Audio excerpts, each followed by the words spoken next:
तो देखो बच्चों, कल हमने पढ़ा था मेंडल जी का जीवन परिचय, ठीक है ना। कल क्या पढ़ा था हमने? मेंडल जी का जीवन परिचय। अब मेंडल जी ने किस पौधे को चुना, आज उसके बारे में पढ़ेंगे। तो मेंडल जी ने चुना मटर के पौधे को। तो मटर के पौधे को चुनने का क्या कारण था? सबसे मेन बात आती है, उनका क्या कारण था, उन्होंने मटर के पौधे को चुना। तो आज हम कुछ ऐसे पॉइंट्स के बारे में जानेंगे। आज ऐसे पॉइंट्स 8-10 पॉइंट जान लेंगे। किताबों में तो 2-4 पॉइंट दिए हुए हैं, 4-5 पॉइंट दे करके कहानी ख़त्म कर दी गई है, ठीक है ना। आज हम जानेंगे कुछ ऐसे 10-12 पॉइंट जो हम आसानी से याद भी कर सकते हैं और आसानी से इन्हें देख भी सकते हैं, ठीक है ना। और याद भी करने में बहुत ही आसान होंगे ये वर्ड, ठीक है ना। ऐसे वर्ड मैंने लिखे हैं ना, ये वर्ड तुम्हें कहीं नहीं देखने को मिलेंगे, ठीक है ना। तो ये वर्ड देखते हैं हम अपनी लैंग्वेज में ताकि हमें याद कर सकें। तो मेंडल ने मटर के पौधे को चुना, ऐसा क्यों किया? ऐसा क्यों किया? कारण क्या था? कारण क्या था? इन्होंने कारण क्या था कि मटर के पौधे को ही चुना? क्यों इन्होंने मटर के पौधे की जगह पे बरगद का पेड़ नहीं लिया, नीम का पेड़ नहीं लिया, बबूल का पेड़ नहीं लिया? ऐसा क्यों? क्योंकि इनकी उम्र ज़्यादा होती है, ठीक है ना। अगर वो ऐसा पेड़ पौधा ले लेते और उनमें क्रॉस कराते, संकरण कराते, आने वाली संतति का इंतजार करते, बेचारे बूढ़े हो गए निपट लेते, तो इन्हें संतति के लक्षण देखने के लिए नहीं मिलते, ठीक है ना। तो इससे सबसे पहले आप इन पॉइंट्स को नोट्स कर सकते हो, तभी मैं समझाने वाला हूँ, ठीक है ना। तो चलो समझते हैं पहला पॉइंट। पहला पॉइंट क्या है? यह कम समय में उगाया जा सकता है, यानी कम समय में। सबसे पहला पॉइंट हमारा यही रहने वाला है कि इसे कम समय में उगाया जा सकता है। मटर का पौधा यार सबने देखा होगा कि बहुत ही कम समय में उग जाता है, ठीक है ना। इसके लिए हमें हज़ारों साल तप करने की ज़रूरत नहीं है।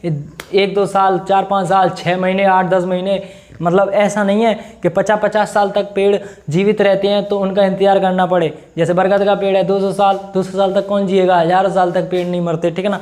तो जितने भी हमारे ट्रीज प्लांट हैं ना, वो उनकी उम्र ज़्यादा होती है। लेकिन यहाँ पर मटर के पौधे की कम उम्र होने के कारण ये एक सबसे बढ़िया मेंडल जी के लिए एक अच्छा फीचर मिल गया, जिससे क्या पता चला कि यह कम उम्र में, मतलब इसकी उम्र कम है तो इसे आसानी से हम देख सकते हैं, हम अपनी आंखों से देख सकते हैं कि ये क्या कर रहा है। ये जन्म लिया, ये बड़ा हुआ, इसमें क्रॉस कराया, संतति कैसी आ गई, तो ये सारी चीज़ें हमें देखने के लिए मिल जाती हैं, ठीक है ना। तो हमें क्या पता चलता है सबसे पहले कि यह कम समय में उगाया जा सकता है, ठीक है ना। पहला पॉइंट समझ में आया, यानी इसका जो जीवन है वो कैसा है? बहुत ही कम है, ठीक है ना। दूसरा पॉइंट क्या है? यह 1 वर्षीय होता है। अभी देखना, इसी से हम 2-3 पॉइंट बना डालेंगे। पता है क्या होता है? यही तो ट्रिक्स होती हैं जो हमें ज़्यादा थ्योरी लिखने के लिए बेकाबू करती हैं। हम अपनी भाषा को बदलते रहें, बस पॉइंट तो बढ़ते रहते हैं, ठीक है ना। तो यहाँ पर लिख दिया हमने, कम समय में उगाया जा सकता है और यह 1 वर्षीय होता है। कैसा होता है?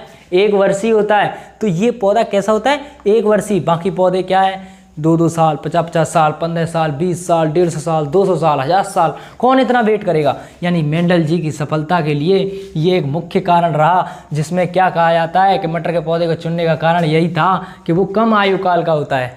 कम बोले तो मैंने इसका भी एक और लिख दिया है, मटर के पौधे का अल्प जीवन काल होता है।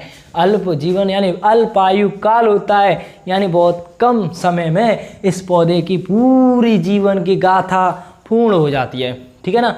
हमारी पूरी कहानी कब तक खत्म होती है? वैसे तो 100 साल थी, अब 50-60 पे ही निपट जाते हैं। तो छोटा था, बड़ा हुआ, बड़े होकर के जवान हुआ, जवान होकर उसने शादी की, शादी होकर के बच्चे पैदा किए, बच्चे पैदा करने के बाद वो बूढ़ा हुआ, बूढ़ा होने के बाद मर गया।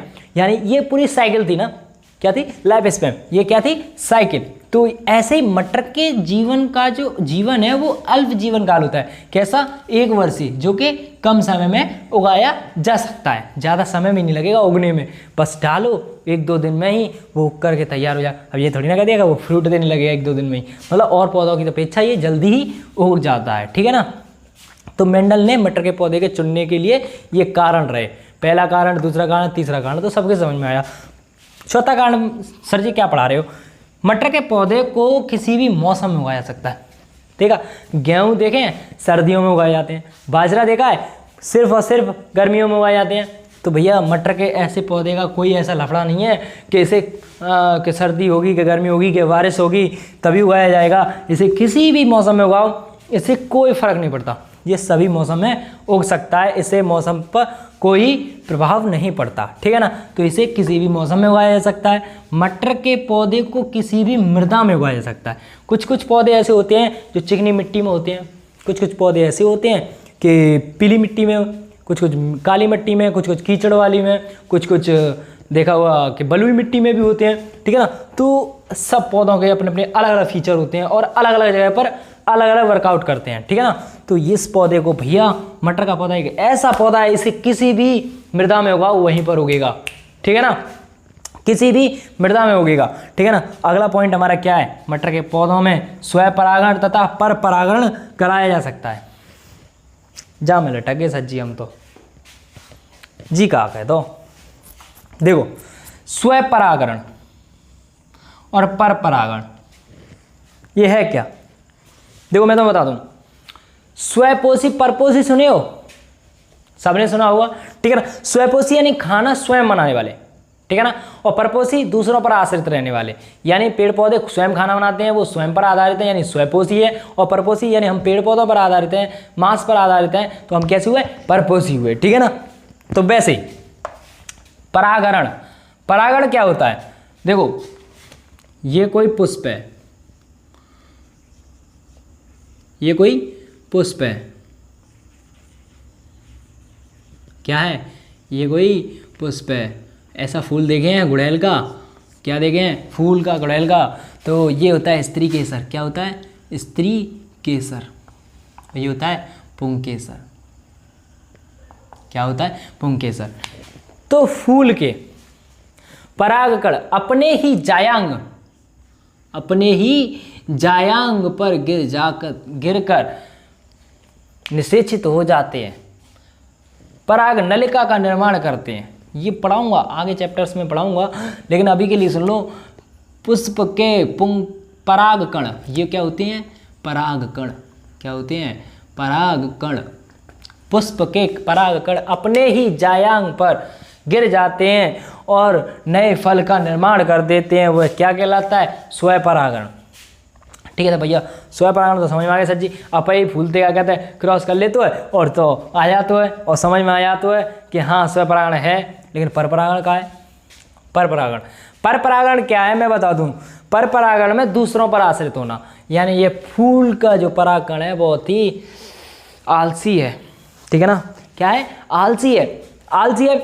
तो आलसी है तो किसके जरिए से ले सकता है, अब हम तो जानते नहीं भैया कि ले तोड़ के फूल कह रहा है कि हमें भी क्रॉस करा दो भैया, ऐसे करके तोड़ा हमने, ले तू क्रॉस कर ले, खुश रहे, ऐसा नहीं है, ऐसे नहीं समझ सकते। लेकिन जो कीट होते हैं हमारे, मधुमक्खी होती है, मक्खी होती है, मच्छर होते हैं, ठीक है ना, ये क्या है, इन फूलों की सुगंध को लेकर करके सुगंधित मकरंद को चूसने के लिए आते हैं और इनके रंग को अट्रैक्ट करते हैं। अट्रैक्ट होते ही ये इन पर बैठते हैं तो इन पराग कणों को अपने पैरों में धंसा करके दूसरे पुष्प पर छोड़ देते हैं।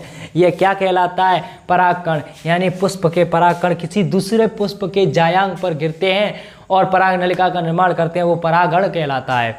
यानी अपने पुष्प के साथ नए फल का निर्माण करे स्वयं परागण, दूसरे के पुष्प के साथ परागण करे तो क्या, पर परागण। जैसे मैंने अपनी जाति के सदस्य से शादी की, किसी लड़की से शादी की, वो क्या, स्वयं निषेचन, ठीक है ना।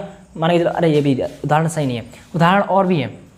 गधे और घोड़े का, गधे घोड़े का तो बहुत अच्छे से सुना होगा। गधे गधे में कराया जाए तो स्वयं निषेचन, घोड़े घोड़े में कराया जाए स्वयं निषेचन, और गधे और घोड़े में करा दिया जाए तो पर निषेचन। क्या है, पर निषेचन, ठीक है ना। तो उससे क्या आते हैं, खच्चर। ऐसा क्यों करते हैं, क्योंकि जो घोड़ा है ना, घोड़ा बहुत दौड़ सकता है और गधा है ना बहुत ज़्यादा ढो सकता है। क्या कर सकता है, ढो सकता है। तो वैज्ञानिकों ने सोचा कि क्यों ना एक ऐसी जाति बनाई जाए जो भाग भी सके और वजन भी ज़्यादा रख सके, ठीक है ना। तो घोड़ा और गधा से मिलकर के बनाया खच्चर, जो कि क्या था, नॉन फर्टाइल। नॉन फर्टाइल क्या होता है, किंडर। किंडर क्या होता है, जो माता पिता नहीं बन सकते, बच्चों को संतति नहीं दे सकते, संतति का उत्पन्न नहीं कर सकते। यानी यहाँ से खच्चर तो बन गया, लेकिन खच्चर से कोई नई प्रजाति नहीं आएगी। खच्चर क्या होता है, नॉन फर्टाइल होता है, ठीक है ना। तो यहाँ पर हमने समझ लिया स्वयं परागण, परपरागण यानी स्वयं के फूल पर परागकण गिर करके नए फूल का निर्माण कर दे, वो क्या है, स्वपरागण। और जो परपरागण दूसरे के पुष्प के जायांग पर गिर करके नए फल का निर्माण कर दे, वो परागण। यह क्रिया क्या कहलाती है? तो ये दोनों चीज कुछ ही पौधों में होती है, बाकी सब पौधों में अलग अलग होती है। सब में स्वपरागण होता है या परपरागण होता है, ऐसे करके निर्धारित रहते हैं, ठीक है ना। तो यहाँ पर स्वपरागण क्या है, ठीक है ना। स्वपरागण में मटर के पौधे का हमने देख लिया, मटर का पौधा क्या है, स्वपरागण और परपरागण हो सकता है। अगला पॉइंट हमारा क्या है, यह आसानी से उगने वाला पौधा है। क्या है? आसानी से उगने वाला पौधा है। बाकी पौधे क्या होते हैं, बहुत ही मेहनत लगती है, पानी देना पड़ता है, कई सारी चीज़ें देखनी पड़ती हैं, कई सारी चीज़ें, वातावरण अच्छा हो, मिनरल हो, विटामिन हो, खनिज लवण तत्व आदि चीज़ें हों, ठीक है ना। तो ये क्या है, आसानी से उगने वाला पौधा है, इसमें हमें ऐसी चीज़ों की कोई ज़रूरत नहीं है, ठीक है ना। अब अगले पॉइंट की बात करेंगे।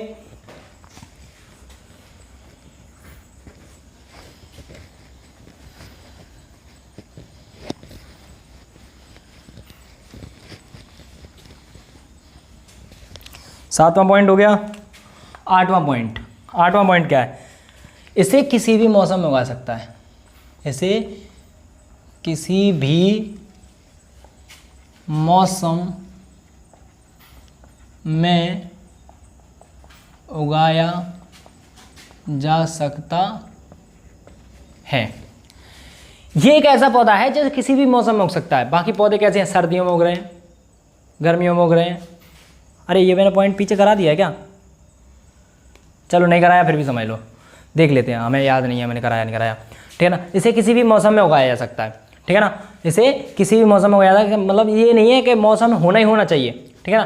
कि गेहूं का पौधा है तो उसे सर्दियां होनी चाहिए, बाजरे का पौधा है तो उसके लिए गर्मियां होनी चाहिए, नहीं, इसे किसी भी मौसम में उगाओ, इसे कोई इंटेंशन नहीं है, ये किसी भी मौसम में उग जाने वाला पौधा है, ठीक है ना।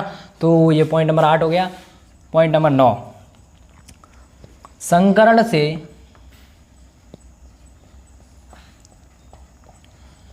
प्राप्त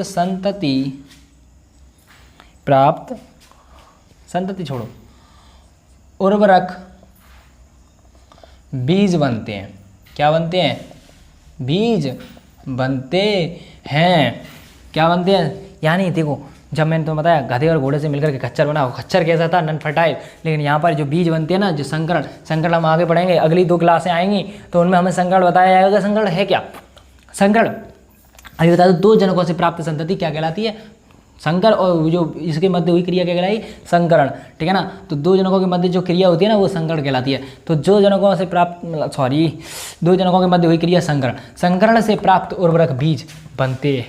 संकरण से क्या होता है, कभी पौधों में कुछ पौधों में बीज नहीं बनते, लेकिन एक मटर का पौधा ऐसा है उसमें बीज बन जाते हैं और जो उगाए जा सकते हैं, ठीक है ना। जो नई नई चीज़ें होती हैं जो बनाई जाती हैं वो नहीं उगती हैं, उनके बीज नहीं बनते हैं, ठीक है ना। तो जैसे गोल्डन राइस वगैरह है या बीटी मक्का, मतलब जो भी तैयार की जाती है ऐसी जाती हैं जो इफेक्टिवली काम करें, ठीक है ना। तो यहाँ पर संकरण से प्राप्त उर्वरक बीज बनते हैं, यानी संकरण 2 जनकों से प्राप्त बीज बनते हैं ना, वो बीज बन जाते हैं और आसानी से उग जाते हैं। अगले पॉइंट 10वें की बारे में बात करें, ठीक है ना।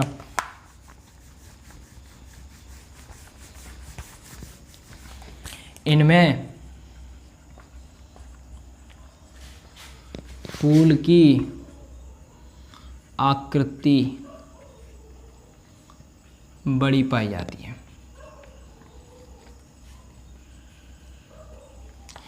और जब फूल बड़ा होगा तो इसमें आसानी से लक्षण देखने के लिए मिल जाएंगे, ठीक है ना। तो इसमें फूल बड़ा होता है और हमें आसानी से लक्षण देखने के लिए मिल जाते हैं, जिससे क्या पता चलता है। और भी पुष्प होते हैं, उनमें क्या है, छोटे छोटे पुष्प होते हैं, उनमें लक्षण सही से देखने के लिए नहीं मिल पाते हैं। लेकिन एक मटर का पौधा ऐसा था जिसमें फूल की आकृति बड़ी पाई जाती थी, जिसमें सारे लक्षण हम आसानी से देख सकते हैं, समझ सकते हैं, ठीक है ना। तो मैं बता दूं, यहाँ पर मटर को लेने के मेंडल जी के कारण बस यही थे कि मेंडल जी ने मटर के पौधे को क्यों चुना, तो मेंडल जी ने इसीलिए चुना था कि इनमें ये सारे फीचर हमें मिल रहे थे। तो मटर के पौधे को चुनने का यही कारण रहा था, ठीक है ना। ये पॉइंट्स मैंने अपनी भाषा में समझा दिए हैं, जैसे भी मतलब मैंने इससे पहले एक वीडियो बनाई, वो उस वीडियो में मेरे कैमरे की क्वालिटी ब्लर हो गई थी, इसलिए मुझे ये दोबारा बनानी पड़ी, तो जिसमें मुझे लिखना पड़ा और इसमें मैंने थोड़ा कम समझाया है, ठीक है ना। हो सकता है आगे आने वाले समय में और अच्छे से समझ आऊँ, क्योंकि मेरी वीडियो पिछली वाली बेकार हो चुकी है और टाइम भी ज़्यादा हो चुका है, क्योंकि ये वीडियो मैं नाइट में बना रहा हूँ, ठीक है ना। नाइट में अभी 12 बज रहे होंगे समथिंग लमसम, ठीक है ना। तो मैं बता दूं इसीलिए मैंने ये वीडियो जल्दी से जल्दी ख़त्म की है। और इसमें 10 पॉइंट मैंने बहुत करा दिए, आपके लिए 5 पॉइंट काफ़ी हैं। तो 5 पॉइंट कोई से अच्छे से तुम्हें लगें उन्हें चूज़ करके अपने नोट्स आउट्स क्लियर कर लीजिए, ठीक है ना। और अच्छे तरीके से रट लीजिए। रटने का मतलब ये नहीं है कि उन्हें अच्छे से रटना है, रटना नहीं है, उन चीज़ों को समझना है जो मैंने चीज़ें समझाई हैं। किसी भी मौसम में उगाया जा सकता है, एक वर्षीय होता है, किसी भी मृदा में उगाया जा सकता है, अल्पायुकाल होता है, ठीक है ना। इसमें स्वपरागण परपरागण कराया जा सकता है। 5 पॉइंट हो गए, कुछ ज़्यादा करने की हमें ज़्यादा ज़रूरत नहीं है। मैं जेपी वर्मा आज आपसे अलविदा लेता हूँ, ठीक है ना। आज हमारा मटर का पौधा समाप्त होता है, कल हम आगे बात करेंगे नेक्स्ट टॉपिक पर, ठीक है। तो सभी बच्चों से बोलता हूँ, सभी बच्चों गुड नाइट।